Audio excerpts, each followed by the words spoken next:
Yeah. Well, I still like the part where it's okay. Profesh. Okay. You're welcoming people back. Yes, welcome back.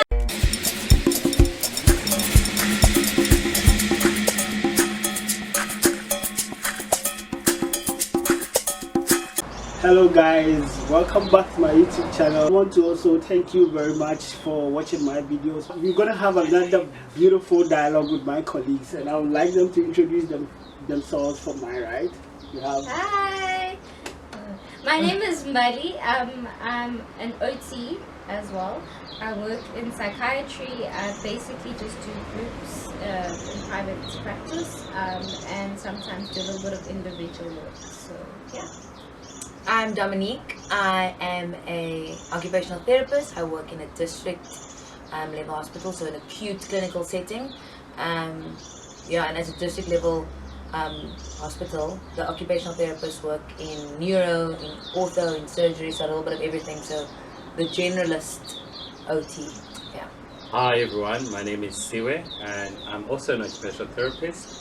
I work in the mountains, so I take my clients up on hikes and I provide mental health services. That's not all that Siwe does. Siwe? I'm also an academic. I work in the School of Public Health and Family Medicine at the University of Cape Town. Alright guys, what we're going to do today basically is about just going to have a dialogue session. I'm not the host, we are all hosts and also panelists. We're just going to enjoy a session. We're going to talk about what it means to actually view occupational therapy with a population-based thinking, and how we, as I always say, that we taking OT from the hospital into our societies, looking at the broader picture and the macro picture. So we're going to open the discussion and it's going to be amazing, and I want you to be glued to your seats and enjoy.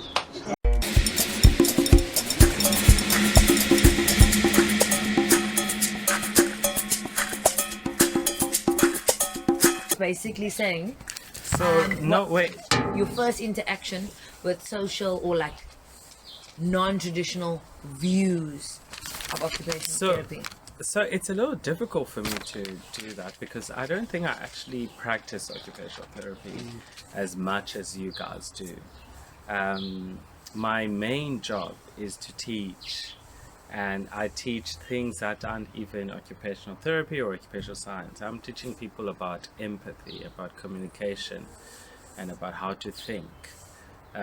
So what I do though with those that I work with, I think though it is not in the hospital or hospital centric, I can't call it population level truly, because sometimes I hike with one person, but I have hiked at one point with about 20 people giving therapy at the same time, which I thought was innovative. But as I say, I don't work with population health in that way, and the chances or opportunities that I could have, there was always a lack of resources. So I remember 8 years ago, we had a lot of where I used to work as a clinician at this hospital, we had a lot of 6-year-olds, 7-year-olds that had learning difficulties.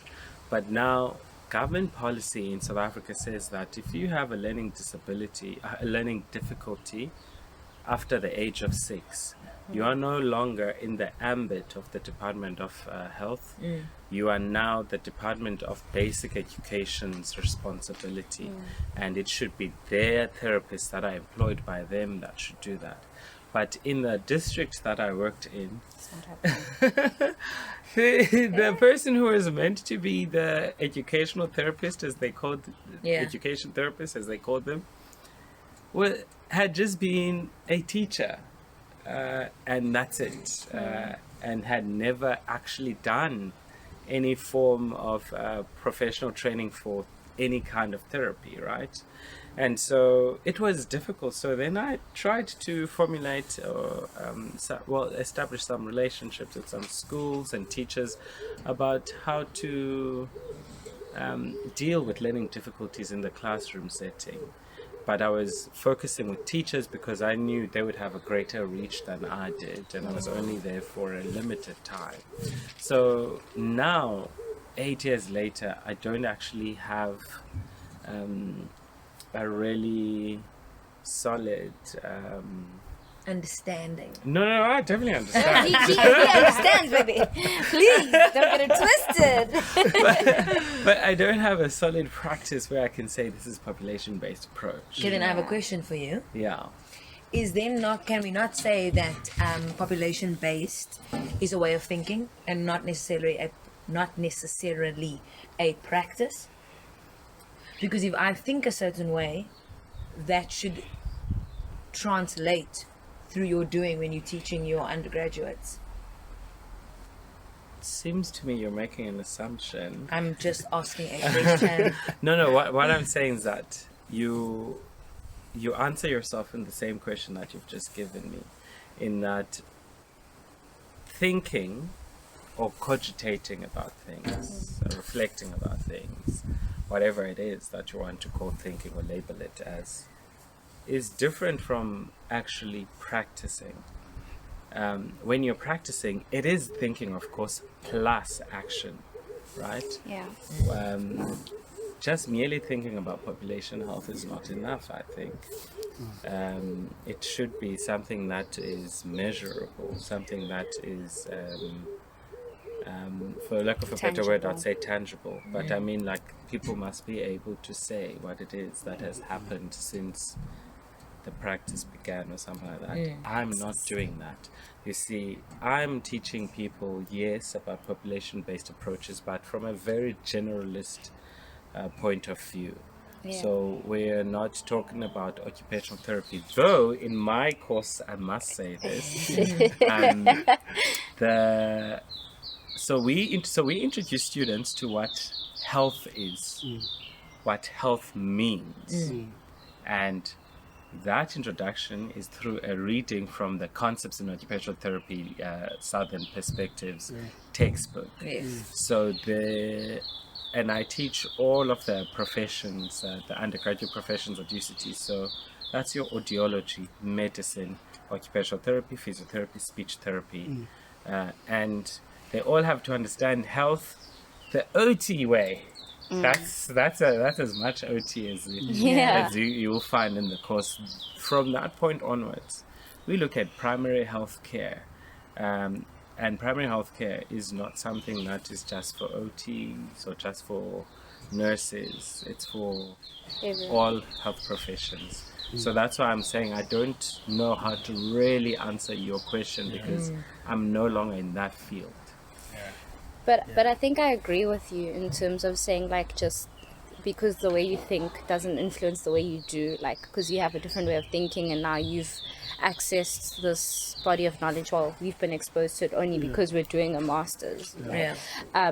But like, I can sit in class or sit with you guys now and have these conversations and challenge stuff, but when I get to my group on Monday, I'm still gonna do it the way it's been done. Unfortunately, that's what is out there. You can't just come and change. Yes, you can take it to your own approach. I mean, like how you're doing it a little bit differently on a hike. I'm offering a service on a mountain, or you can change the environment, you can change the style, you can help it cater a little bit more.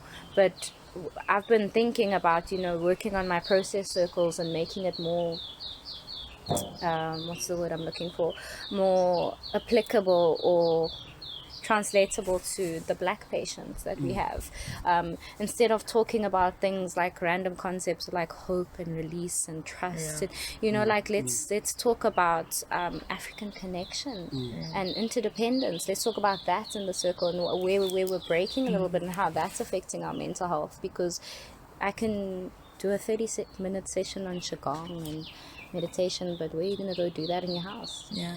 But it has to do black tax. do black tax in the morning. No, I mean, like, do you have a group on black tax? We can talk about whatever. I think that affects a whole lot of, in terms of mental health. Yeah.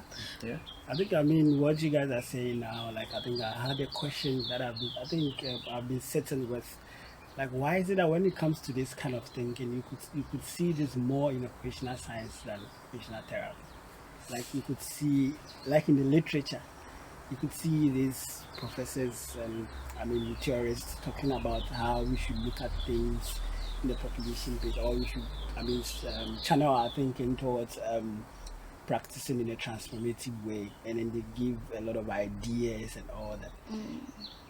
And I mean, when you look at it in practice in respect to what occupational therapy is actually doing, you could see that they are actually bounded by a lot of structures in the health system. So you see, this kind of thinking is really in academics. I might be wrong, but per my experience, I would say that you normally see occupational scientists or people who are more drawn to theory, generating theories, talking about these kind of ideas. So like, I mean, to get back to you, like I have not also practiced OT like as a clinician. The only time I could say is when I was undergrad doing my clinicals, but when I finished, I was just doing more get to academics and that. So like, using myself as an example, I can say that I got exposed to, because I was more drawn to reading OS, occupational science papers. So like, I mean, why, what do you guys think? Why do you think it like that? And how do we actually push our thinking, or how would occupational therapists actually have this kind of thinking? Because I also, like, we can also say we actually even got deeper into this when we started our masters, and it's more based on these ideologies. I think if I come back to my question to Siwe, and then also adding to what Mbali was saying about taking it back home, I think that if I think about, I started my master's journey this year, and I think there's been a massive difference between how I practice therapy within my clinical setting. When we study occupational therapy, we learn independence, learning how to transfer in and out of a wheelchair on your own, you know. And my whole line of history taking or questioning, or even my engagement with patients or human beings, has been just a lot different. So on arrival, it's not about, you need to be able to do this by yourself. And I see it's obviously a lot more culturally correct, the contextual differences, or what's more applicable to certain contexts with certain people within South Africa. It's more around, tell me who are you at home with? Oh, actually, there's about 5 of us there. It's my grandmother, it's my auntie, my uncle, my cousins as well. So then my line of questioning is, will you ever be alone with your wheelchair? No, I'll never be alone. So why then am I pushing my OT idea of you must be able to get in and out of this wheelchair on your own? And I think that's also where the collective occupation sort of OS theory comes into play, and that's how I see myself practicing that. So it's my thinking changes the way I then engage with people, and I consider that a form of practicing. So instead of saying I need to keep this patient in the ward until they are able to transfer in and out independently, I go, okay, let's family train, let's get the family involved. Auntie, uncle, you know this, your patient's going to be in and out using your help. No, that's perfectly fine with us. We want to be doing that. And that's how a patient goes home, not based on our ideas of how you need to be able to do this by yourself. So that's how I have seen the translation of thinking into doing. And my practice has been quite heavily influenced by the content or the thinking that I've been engaging with this year. So I think that I've been able to see it a lot more just from maybe how I engage. Can't say that for the rest of my colleagues, can't say that for maybe how other people still view occupational therapy, but especially within a hospital setting. But I know it's not about the structure or the setting, it's about my relationship with the patient, or with that next human being. Yeah. You know? Yeah. So like for me, what I'm thinking is like, why is it that it's all about, like as I was saying, these ideas are in literature and more than like how can, I mean, the OT fraternity actually, I mean, they speak about these things, right? But it's always about one how do you call it, academic building on another academic's ideology of why we should look at things this way, but how we pushing it to where the practice happens, like in our societies. And I also sometimes question, don't you guys think that in our context, this way of thinking is actually very needed, looking at how inequalities and, I mean, we've got the oppression and a lot of stuff happening, like having thinking in an occupational based thinking, like having an occupational based thinking concerning some Wait, of these you things. guys talk about thinking a lot. What exactly do you mean? You said this kind of thinking, I can see it. You're also talking about thinking, but I think detail it's it for me. maybe like, reframing the Reframing view. what? So if we coming From out what of to what? undergrad, from undergrad, we learn like maybe a very global north or westernized way of doing occupational therapy. Yeah. I'm saying our way of now speaking on a postgraduate level Yeah. takes a different, well, at least our master's course has taken a different angle to viewing more of the community development side of occupational therapy, like more the occupational science, like how we came to do what we do, instead of looking at therapy equals medical model. Yeah. So maybe the thinking is not so tied to medical model. That's what we mean by thinking. So like basically looking at like an individual situation coming or intersecting with the broader picture. So for example, let's say if you want to help a person with disability, Yeah. you don't just look at the immediate factors or like the family, but you look at the broader picture in society that is actually causing the discrimination, or like, I mean, causing whatever is happening, the oppression or what. So like viewing that in a broader sense, it makes you understand. So it's not like you when you end up, for me, what I think is when you end up looking at the person from his or her own values and like immediate environment, you end up fixing the person and then putting the person back into the society that is actually causing the oppression. So why don't you look at the broader picture and find ways to work together with these individuals and then facilitate change? So like, I mean, that is the kind of thinking that we but not always looking at like occupational engagement as to body physiology, Diagnoses. you know, like as Yeah. to, yeah, but I mean having a broader thinking of, and even like moving aside from injuries and illness, also looking at like not people who are even ill but oppressed, like let's say like in the example that I gave in Ghana, people not getting access to quality education. Yeah. We understanding that education is occupation, right? So if people are being deprived of quality occupation, it's an injustice. We'll come to occupational injustice. So how can OTs actually also see this as an occupational issue? Okay. No, I just wanted to be clear. I was Yeah. like, you guys were talking about something that maybe everyone else, including me, wasn't following. Oh, You know? yeah. So basically that's it. So now let's talk about occupational justice. Oh, it's a big term. I don't know. Obviously, I don't know how much is obviously going to be edited, because obviously this is a rolling vid. But I think it's more. I think maybe it's the lens. So I don't know if must we describe that more. Are you saying that like we should describe it before we introduce it into Yeah. the? Yeah. So maybe the reason I'm asking about that is the course that I'm in. Yeah. I'm teaching students how to think, Mm. and we call it reflection. And you know that there's a long history of OTs doing action reflection cycles, doing the Kobe cycle, doing the Action reflection. yeah, like they also love thinking and about thinking OTs. That's, you know, Thinking like, about thinking. yeah, like if you read stuff about particular occupational science, these are people that are just thinking. Yeah. And I think you're right that there is this disjuncture because those that have the time to think about thinking often don't have the time to practice. To practice the way they're thinking. Yes, so practice they that. just Yeah. recommend that, oh, this is how you must think, this is how you must transform. I don't want to insult anyone, but sometimes I just think, these people are armchair philosophers now.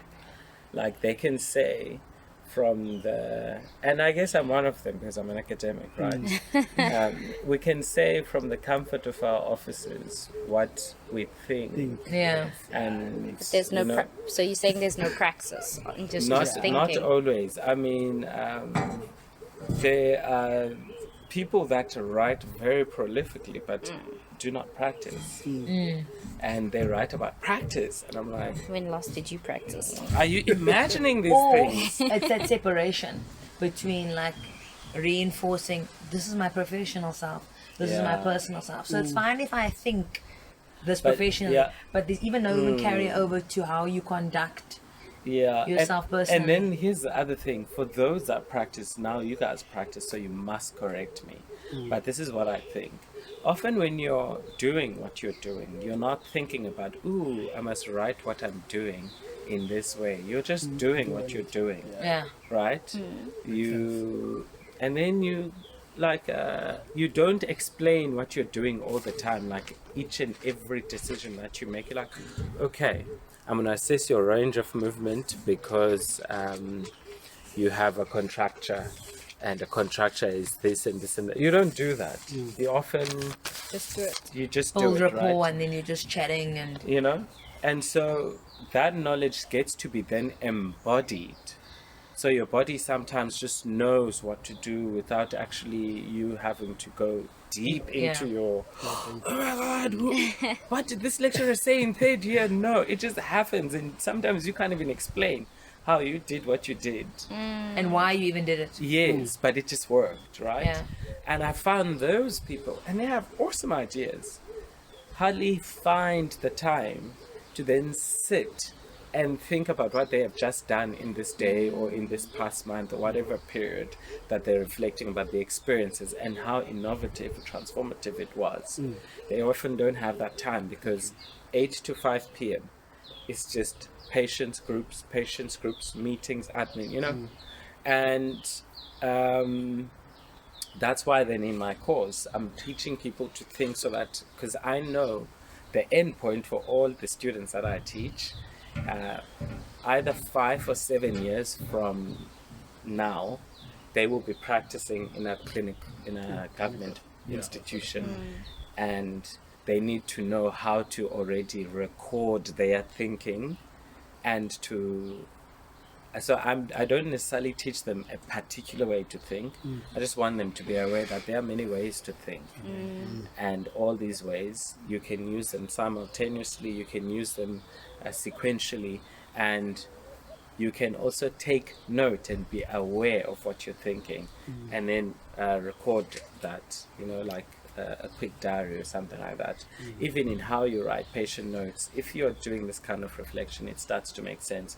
That's why I used to force you to do double and Santha for every planning log. Siwe was my supervisor when I was in third year. So you see, double and Santha is it's theory, and I guess although it is in an occupational therapy journal, I guess you could argue that it is occupational science as well, because they have this central concept of occupational well-being, and then they have the indicators, or what they call the occupational needs of occupational well-being, right? And how we made sure that is translated, I used to say to Dom, look for it in your clients, in your groups. It will be there, because this is what these theorists are saying, and I've also seen it in my own experience. But I think that also Yeah. has to do with that humanizing aspect of it all. If you think about it, it actually allows or actually encourages the therapist to view their patient as a human being first and foremost, and not just someone that has done X, Y, and Z, because obviously this was in a psychiatric setting, in an acute forensic ward. So obviously you have patients that have, the reason that they are ending up there is not always It's criminal. Yeah, criminal. And that can obviously, you're in third year or you're just experiencing your first clinical setting, it's not always you have to go straight textbook, because you don't know how to translate. I'm a human being, they're also a human being, but this human being has done something wrong, and so now in order to understand why you're even there, you go straight textbook.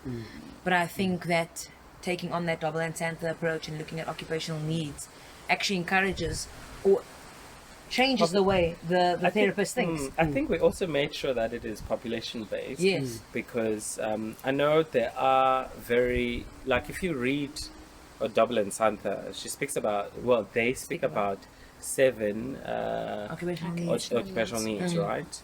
And all those needs could be met On an individual level. on an individual And level. on a collective level. Yeah, but they make sense when you think about them collectively. Yeah. So when you think about collective agency, when you think about companionship, Yeah. it doesn't have to be between 2 people. Yeah. You had quite a lot of people, I And think also- 10 or something. If you're running a group, Mbali, you can correct me if I'm wrong, but like also if you're running a group, you are part of that group as well. Yes, You're so- not just the therapist, you actually become a member of that I'm group. glad you said that, Yeah, because I like- was going to say that I